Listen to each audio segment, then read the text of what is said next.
सै पिठो मिल्दी रोग छैन मैले गर्दिन। दर्शकवृन्द एकैछिन यो भिडियो हेर्नुहोस्। उहाँ एउटै आमाको कोखबाट जन्मिएकी दिदी बहिनी हुनुहुन्छ। दिदीको नाम गङ्गा केसी हो भने बहिनीको नाम चन्द्रा धराला। उहाँ दुवै दिदी बहिनी जन्मिएको घर भने दैलेख हो। बिहेपछि दिदी गङ्गा केसी भने दैलेखमै हुनुहुन्छ। बहिनी चन्द्रा धराला भने जुम्लामा बिहे भएको छ। दर्शकवृन्द यो ठाउँ भने भारतको हिमाचल प्रदेश केलोङ हो। हामीले भने उहाँ दिदी बहिनीलाई एकै ठाउँ भेट्यौँ। उहाँ दिदी बहिनीले नै निकै मिठो गीत गाउनु हुँदो रहेछ। पछिल्लो समयमा बिरलै सुन्न पाइन्छ यस्तो भाका अनि यति मिठो आवाज। दर्शकवृन्द भिडियो अन्तिमसम्म हेर्नुहोला। तपाईलाई दिदी बहिनीको आवाज कस्तो लाग्छ तलको कमेन्ट बक्समा कमेन्ट गर्नुहोला। दिउँसै पिठो मिल्दी रोग छैन मैले गर्दिन।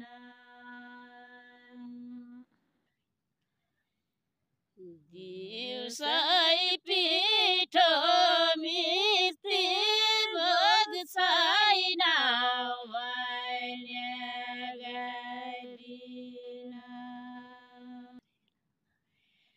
हे मन नैन सिद्धि सम्झना लाग्यो बेला।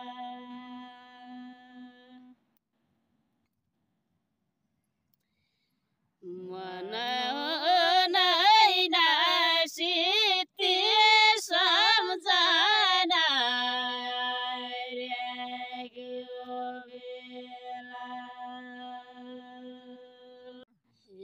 पानीले कोही बेला भइको रानी बौरानीले।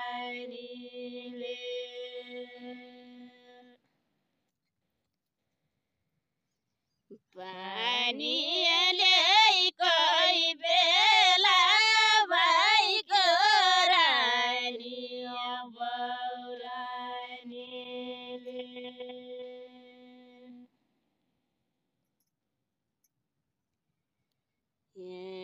पानीले कोही बेला भइको रानी बौरानीले।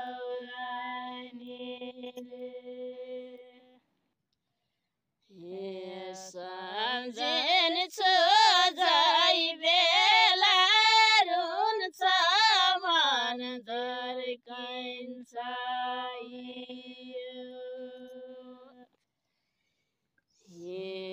सम्झिन्छु